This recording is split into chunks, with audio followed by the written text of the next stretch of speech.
ভয়ের আড্ডা। যারা এখানে আসবে তাদের সমাপ্তি হবে অন্ধকারে। তো হ্যালো বন্ধুরা, ওয়েলকাম ব্যাক আর একটা নতুন একটি এপিসোডে।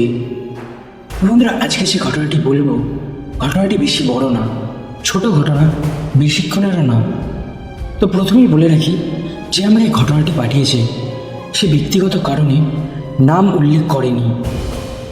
তো বেশি কথা না বাড়িয়ে সে যেভাবে ঘটনাটি পাঠিয়েছে আমি ঠিক একইভাবে পড়ে শোনাচ্ছি।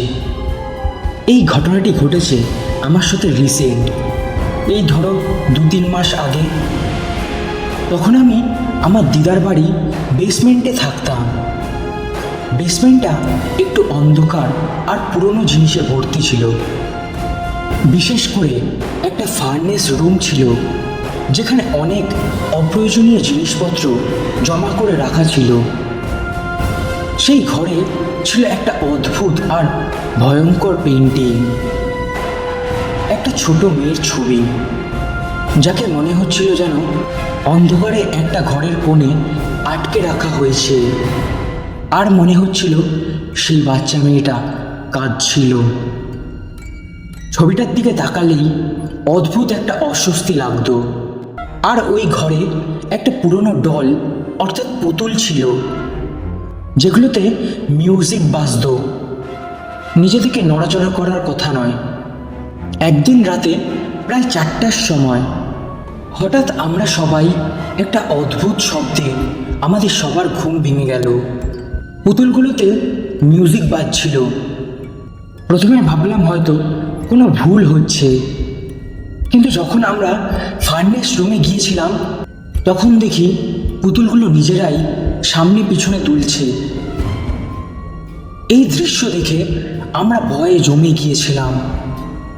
একটু ভয় পেয়েই আমরা সেই পুতুলগুলো নিয়ে একটা সেফের মধ্যে বন্ধ করে রাখলাম, যাতে আর কোনো সমস্যা না হয়। আর যে পেন্টিংটা ছিল, যেটা একটু অদ্ভুত টাইপের দেখতে, সেটা আমরা ঘরেই রেখে দিয়েছিলাম, কারণ আমরা বুঝতে পারছিলাম না এটা নিয়ে কি করব। প্রায় 1 বছর পরে আমরা সিদ্ধান্ত নিলাম ফার্নেস রুমটা পরিষ্কার করব। সব পুরনো জিনিস বের করে ফেললাম, আর সেই পেন্টিংটাও গ্যারেজে নিয়ে গেলাম। আমরা প্রথমে ভাবলাম এটাকে ফেলে দেওয়াই ভালো, যাতে আর কোনো সমস্যা না হয়। বলে রাখা ভালো, আমরা অনেক সময় অনেক অদ্ভুত জিনিসের সম্মুখীন হয়েছিলাম। তো তারপরে আমার বাড়ির পাশে একটি গাছ ছিল, সেই গাছটিকে কাটা হয়েছিল এবং যত গাছের শুকনো পাতা ছিল সেই সবগুলিকেই পুড়িয়ে ফেলা হচ্ছিল। তাই আমার দিদা বলল সেই পেন্টিংটাকেও পুড়িয়ে ফেলা ভালো, যাতে আর কোনো সমস্যা না হয়। কিন্তু আশ্চর্যের বিষয়, যতবারই আমরা সেই পেন্টিংটাকে পোড়ানোর চেষ্টা করছিলাম, ছবিটা কিছুই হচ্ছিল না। আগুনও লাগছিল না সেই পেন্টিংয়ে, যেন কোনো অদৃশ্য শক্তি তাকে রক্ষা করছে। তারপর ঠিক সেই মুহূর্তেই আমার পিঠে একটা জ্বালা অনুভব করলাম। আমার ভাই আমার পিঠের দিকে তাকিয়ে দেখে একটা লম্বা দাগ, পিঠের মাঝখান থেকে ডান কাঁধের নিচ পর্যন্ত দাগটা। কিন্তু দাগটা আগে একেবারেই ছিল না। আমি ভয়ে আতঙ্কিত হয়ে পড়লাম। সঙ্গে সঙ্গে দিদার কাছে দৌড়ে গেলাম আর দিদাকে সব দেখালাম। শেষ পর্যন্ত আমরা আর দেরি না করে পেন্টিংটাকে নিয়ে গিয়ে একটা বড় আগুনের স্তূপে ফেলে দিলাম। অনেকক্ষণ ধরে সব কিছু পুড়ল, কিন্তু আশ্চর্যের বিষয়, সব কিছু পুড়ে গেলেও সেই পেন্টিংটা তখনও পড়েনি। তারপর আমরা সেটাকে গঙ্গায় ফেলে দিয়ে আসলাম।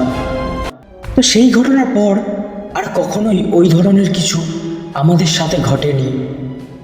কিন্তু আজও যখন ওই দিনের কথা মনে পড়ে, তখন শরীরের ভিতর দিয়ে একটা ঠান্ডা স্রোত বয়ে যায়।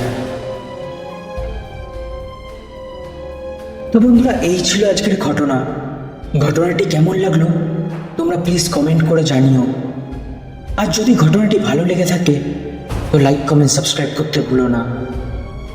তো চলো আবার দেখা হবে নতুন একটি এপিসোডে। ততক্ষণের জন্য সুস্থ থেকো, ভালো থেকো।